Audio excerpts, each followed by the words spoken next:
राज्यात petrol diesel टंचाईचं संकट, अनेक जिल्ह्यात पंपावर वाहनांच्या लांबच लांब रांगा, खरीप पूर्व मशागतीच्या तोंडावर डिझेल अभावी शेतकरी मोठ्या अडचणीत. इंधन टंचाई हिंसक वळणावर, बाटलीमध्ये पेट्रोल देण्यास नकार दिल्याने पंपावरील कर्मचाऱ्याला मारहाण.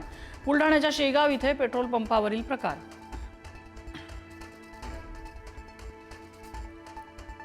देशात पेट्रोल डिझेलचा पुरेसा साठा, मुख्यमंत्री फडणवीसांची माहिती. अफवा पसरल्यामुळे पॅनिक होऊन पेट्रोल पंपावर गर्दी, अफवांवर विश्वास ठेवू नका, फडणवीसांचं आवाहन.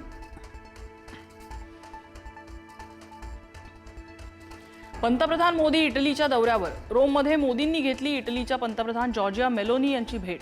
मोदींकडून मेलोनी यांना मेलडी चॉकलेट भेट.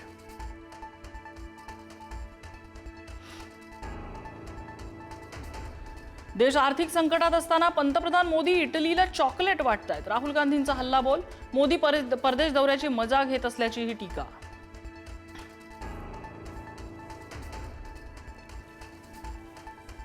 राहुल गांधी रिजेक्टेड माल, मोदींवरच्या टीकेवरून मुख्यमंत्री फडणवीसांचा पलटवार. तर सततच्या पराभवावरून राहुल गांधींची मानसिकता बिघडली, भाजप अध्यक्ष नितीन नबीन यांची टीका.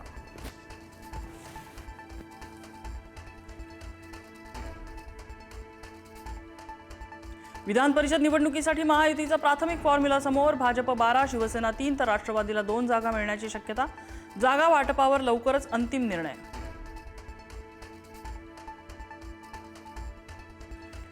राष्ट्रवादीचे 22 आमदार शरद पवारांना भेटल्याची सूत्रांची माहिती. तर पक्षाचा कुठलाही आमदार पवारांना भेटला नाही, प्रवक्ते उमेश पाटलांचं स्पष्टीकरण.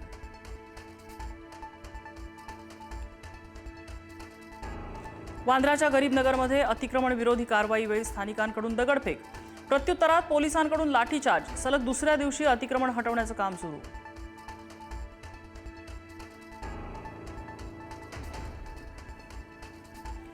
प्रल्हाद कुलकर्णीने 135 पैकी 132 प्रश्न मोटेगावकरला दिल्याचं सीबीआयच्या चौकशीत निष्पन्न. मोटेगावकरकडे रसायनशास्त्राच्या 132 प्रश्नांची पीडीएफ. परीक्षेचे 4 पैकी 3 संच कुलकर्णीकडे भाषांतरासाठी होते.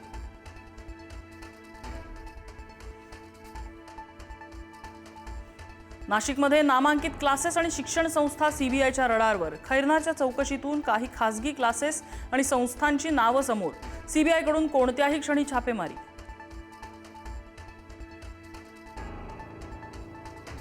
पुण्यातल्या बालाजीनगरमध्ये एकाची गोळी झाडून हत्या. आंदेकर कोमकर टोळी युद्धातून चौथी हत्या. वनराज आंदेकर हत्या प्रकरणातल्या आरोपीच्या भावावर गोळीबार.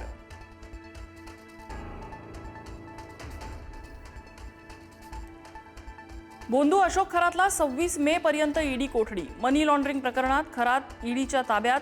समता पतसंस्थेतल्या खात्यांच्या वारस असल्याबद्दल काही माहिती नसल्याचं खरातचं न्यायालयात स्पष्टीकरण.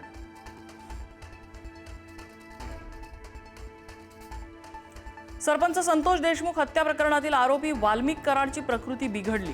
कराड 3 दिवसांपासून सलाईनवर. युरोसिस टायटिस संसर्गाचा प्राथमिक अंदाज.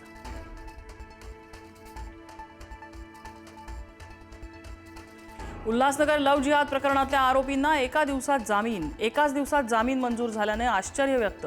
खोटं नाव सांगून आरोपीने केलेलं हिंदू मुलीची लग्न.